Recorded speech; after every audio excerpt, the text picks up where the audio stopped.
So hello everyone, welcome to TryRide. This is Pack 365. Myself Sujit. So today we are going to learn how the for loop will going to work in case of our range function. Okay guys, till this session, if you have any doubt, you can directly contact to TryRide. Okay guys. So what is range function? So whenever you want to give some limitation, means if you see in this way, we are going to print each and everything. Okay, now my requirement will be I need to print 1 to 10, but I need give some updation, means after 1 I need to print 3 5. Then if I'm starting from 2 to end, this is the way, means I want to change the limit or in the order also. So in that case we are going to use this range. So every time the range function will going to work in our integer only. Okay, so used to it is used for providing the limits in order to execute the for loop. Okay, means by the help of this range you can provide some limit. Okay, so what is the syntax? Means the based upon your for loop you need to give, but I'll give the only the range syntax. Okay, so first you need to give the start value, then you need to give the end value, and the last value will be updation, means how much updation do you want in for particular updating value. Okay, so this is the way we can find. Now we are going to see through an example, okay, how the controller is going to work. So first, if I want to print from 1 to 10, okay, make sure that if you want to print 1 to 10, you need to give up to 11, because we know that range function, the ending value will be printing up to last value. If you are giving 10, it will be give me up to 9 only. Okay, so to print 1 to 10, here we don't need to initialize anything because we are directly passing the range function. So here I just want to print the number, so I'm give num in my range, because here I need to pass some updation. Directly I'll print some 1 to 11. If you see here guys, if I'm giving 1, okay, means my updation value 1, it will be printing each and every number, whatever the number that are available from 1 to 11. Okay, now if I am not passing this updation, at that case also it will print the same way, because my by default value of updation will +1. If you are not passing also, it will be printing.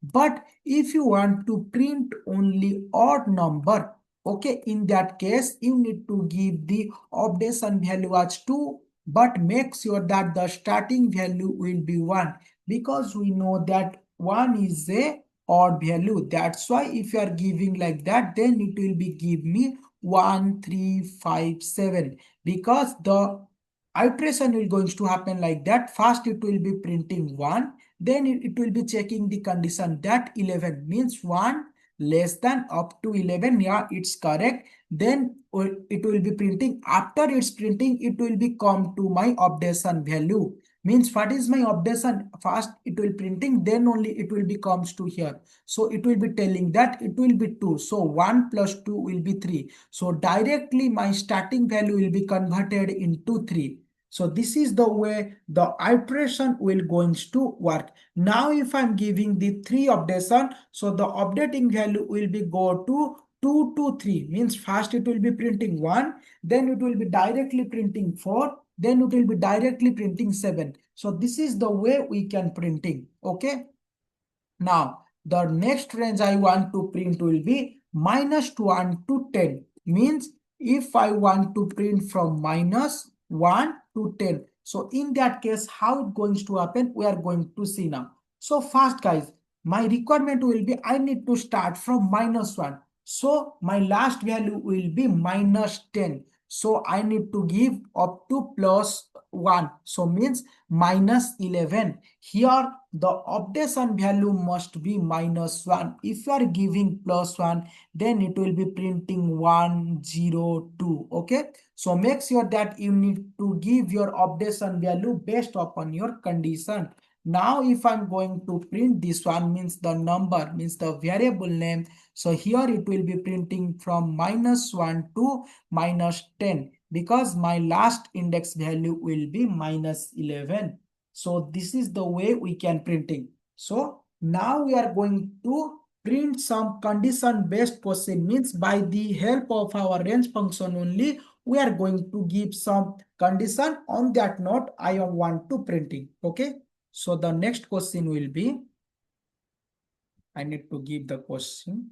Okay guys, so yeah, so write a program to print a give to print even number in your range. In a range means based upon your range you need to print. Okay guys, so now because we are using this range, you don't need to initialize anything. First we are giving a range, means based upon you only you need to pass. Okay, so guys, just see now, as of now if you see here, I am just passing that. Means as of now my requirement will be, my range will be based on 1 to 100. Okay, means if I'm passing from 1 to 100, you need to initialize that for element in. Okay, means I need to print element in range of. Okay, here I need to pass from 1 to 100, so I need to pass 101. Okay, I don't need to pass any updation value. By default it will be going to take updation will be 1. Now my requirement will be, I need to print all the even number. Guys, the even number condition will be if the number will be, okay, if the number will be even, then only I need to print. So the condition will be if this number, means if the element will be modular division with 2 and give 0, then only you need to print. So if my element, means the number what I am passing, if it will be modular division by 2 and gives you the 0, now you need to print that particular element. If this condition will be not getting satisfied, then in that case we don't need to print, because based upon our user condition only you need to print. Okay, now if I'm going to run this one, so guys just see here I am just printing. Okay, so guys just see now if I'm going to print, means it will be starting fast, it will be taking 1. Okay, it will be taking some time because it will be based upon our range. Okay, first it will be taking 1 and it will be start executing 1 modular division by 2 and double equals to 0. So it will be this condition will be getting false. That's why it will be not printing that element. So it will be updating that particular value. So directly it will come to 2. Okay, so 2 will become to, okay, so 2 will become 2 from this way. Okay, 2 again the updation value will be take to 2. Okay, 2 modular division by 2 double equal to 0, means this condition will be true. Now you need to print that particular things, 2 elements. So based upon this condition satisfying, it will be give me that particular things. Okay, so this is the way you can find your even number in a given range. Okay, now if my requirement will be, now I want to take the odd number. Okay, how to take that odd number particular thing, means if you see here, if that particular number will be divisible by 2 only, we can say it is a even. Now if I am telling if that number will be divisible by 1 and the remainder value will be 1, then in that case I just tell that it is a odd number. So now if I am printing this one, guys just see here, it will be printing each and every odd number, means 1, 3, 5, 7. This is the way you can find. Okay, so the next question will be, write a program to find out the factorial. Okay, so I need to write that question, then only you can find that. Okay, so write a program to find out. Okay, so write a program to find out the factorial of a number. Okay, Guys, do you know what is factorial of a number? Means if I'm taking 5, means up to the 5, whatever the number I am taking, that many number I need to multiply it. Okay. So guys, just see, find the factorial of a number. Just see guys, first I need to take the number, then only I just want to take that particular things. Okay. So guys, just see.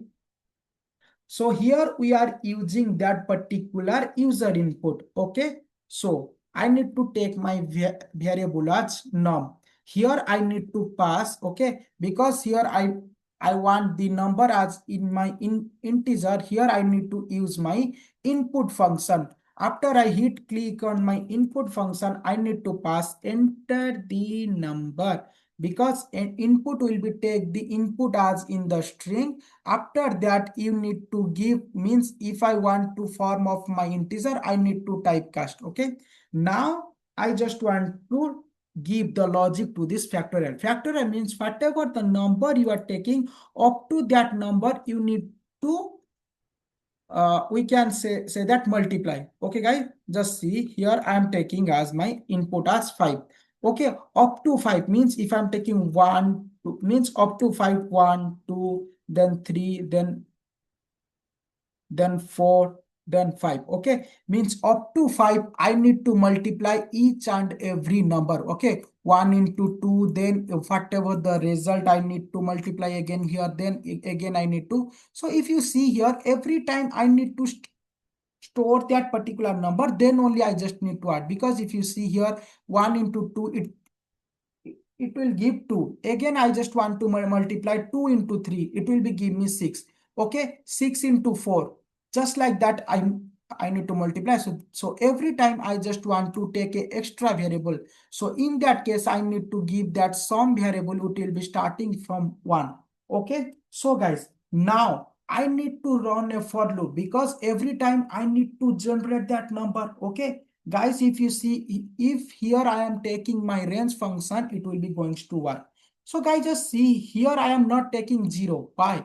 Because if you are taking 0, every time if you are going to multiply with any number with the sum, then it will be becoming 0 only. That's why I am taking 1 as my output. Okay. Now I need to run a for loop on that. So for element in range, I need to start from 5, because if I'm going to take the 5 or I want to take the starting number 1, I need to come to 5. Now in that case, I need to take my starting value as 5 and up to 1 I want. So here I am giving up to 0 and the updation value must be -1.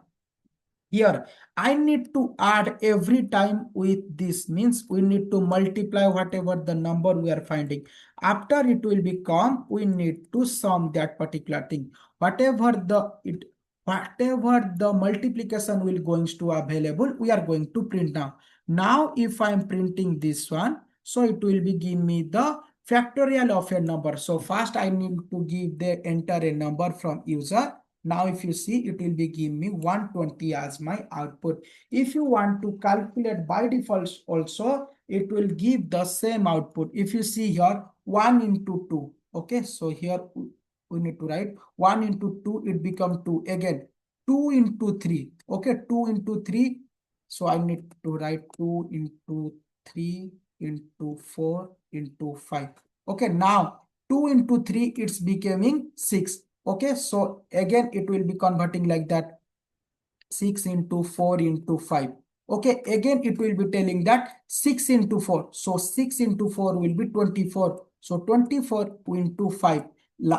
At the last it will be give me 120 as my output. Okay, so this is the logic behind to find a factorial of a number.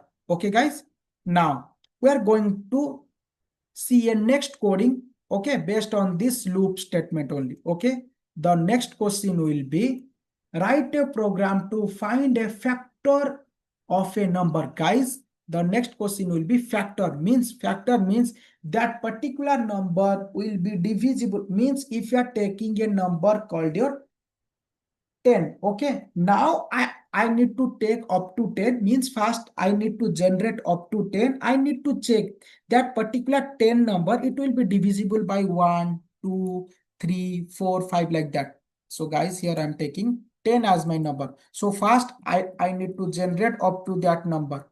Okay. So here I am up printing up to this number. So I just increase this size. Here first I need to printing up to the number. Now I just need to give the condition. Okay, means my condition will be if the number will be modular division with whatever the number value will be coming. Guys, just see after, if you see here, it will be coming like that. If the number means my number value will be 10 and the element, this element will be generating, it will checking.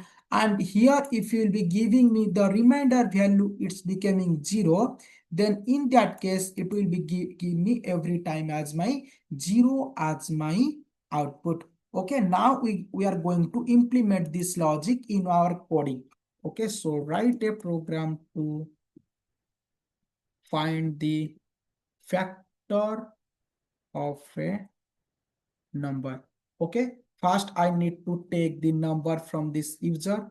So I need to, here also I am using the typecasting, input, enter the number, enter the number. Okay guys, so here first I need to run a generate that particular thing. So here I am taking for element in range, I need to start from 1, because if you are taking 0 it will be not wise to take that particular thing. So here I just want to take num plus 1, because whatever the num you are taking up to plus 1, if you are not taking, so it will be taking up to that previous number only. That's why I'm taking num plus 1. Now if I'm giving the condition like num modular division by element, because I don't need to pass each and every value, so I'll store in this particular variable. Now if I'm passing and double equal to 0, if this condition will be coming satisfied, every time I just want to print. If this condition will be not satisfying, then I don't need to print that particular things, guys, right? So this is the logic behind to find a factor of a number. Means based upon this condition, it will be given. If I'm taking 10, so it will give me the factorial of a number. Okay, so factor of a number. 1 means 10 will be divisible by 1 and it will be give me 0, 2 also, 5 also, 10 also will be there. So this is the way you can find that particular things. Okay guys, yeah. So the next one will be the next question of this session. The last question for this session will be check a prime number or not. Okay, how to check each and everything we are going to see now. Okay, so first we need to take the number. So guys, what is prime number? First we need to understand. So prime number is nothing but the number which is divisible by 1 or itself. Means we need also generating the number of to that particular number. If I'm taking 7, 7 is a prime number. First, I need to generate up to my 7 number. Okay. If I'm generating, then at last I need to check that particular thing. If that number only divisible by that particular number or 1, means this 2, 3, 4, 5, 6, it will be not divisible. If it will not divisible, then only we can say that this is a prime number. So this is the simply logic to assign a prime number or not. Okay guys, so now first we need to generate, then we need to give that. So here my logic will be I need to count the each factor. If my factor value, okay, if my factor value is becoming 2, means only 1 and 7, then I can say that this is a prime number. If my factor value will be greater than 2, then we can say that this is not a prime number. Okay guys, so now we are going to deal with that. So now I'm just taking a count because I need to count the factorial. So I need to start from 0. Okay, now I just need to start from the generate the number. Okay, in range.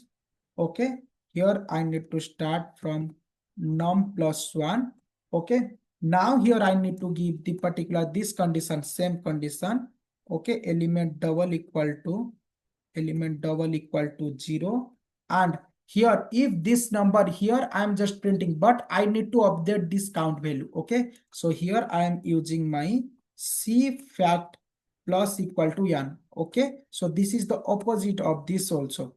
C fact equal to C fact plus 1. Okay, so by the help of our assignment operator I will do that. After each and everything will complete, I need to check that if the C fact value is becoming 2, then only in that case I need to print it is a prime number. Otherwise I just print it is not a prime number else. Okay, else print not a prime, not a prime number. Guys, just run this one because we know that 7 is a prime number. First, we are going to check with this 7 number. Guys, just see, it will be give me a prime number. Now, if I'm taking a other number, okay, I'm taking a 6 number. Guys, just see, it will tell that it will be not a prime number. So this is the logic to check a number is prime or not. So thanks for watching Try Right. That's all for this session.